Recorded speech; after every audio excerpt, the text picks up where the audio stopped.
In this video, I wanted to show you how it all began.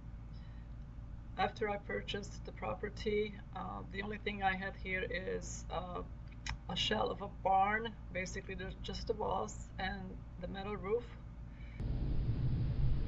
Here's a short video to show you how the current garden area used to look like.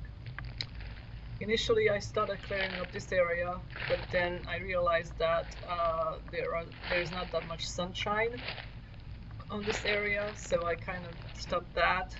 And then further down, you'll see that there's another area that I ended up cleaning out and building the fenced-in garden for myself.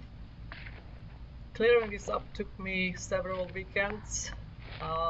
There was a lot of dead trees that were never removed.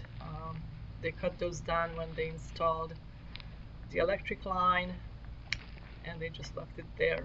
And you can't really see it, but under that brush there is a couple of layers of dead trees that I had to chop up and burn.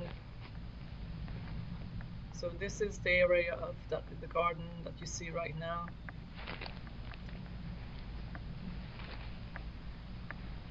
Essentially what I did is just lined out the area that I was going to clean with a rope, and then I just started a little area at a time. It looked overwhelming first, but if you just cut it down into smaller pieces, it's doable. A lot of hard work.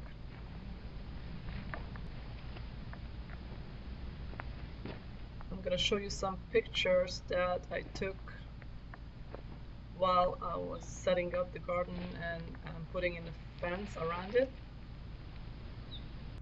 Alright, so here's the garden where it was lined out with ropes, and I already started building some of my raised beds that I used scrap material from the construction, and from the previous owner left a pile of junk wood that I used up. I also used some siding and some old door frame to set up beds.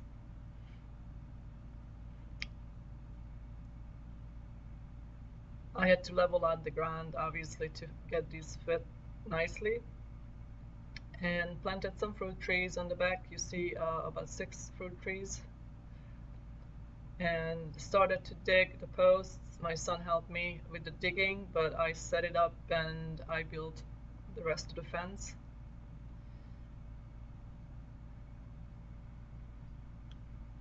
There's concrete on the footing of these fence posts. I set them up 6 to 8 feet apart because my wood for the fence was 8 foot long. And I don't think it's a good idea to make the fence sections longer. I think it would be weaker if you made them longer. So this is the progress being made over several weekends.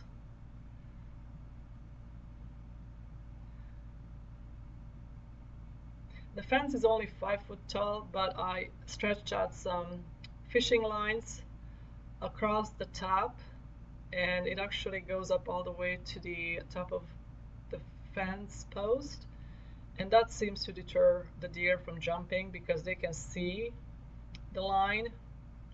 Even it's really hard to see for people, but the deer can see it and they will not attempt to jump. It's too high for them to jump over. So here are the beds. Obviously I'm doing square foot gardening. This is the first year of growth.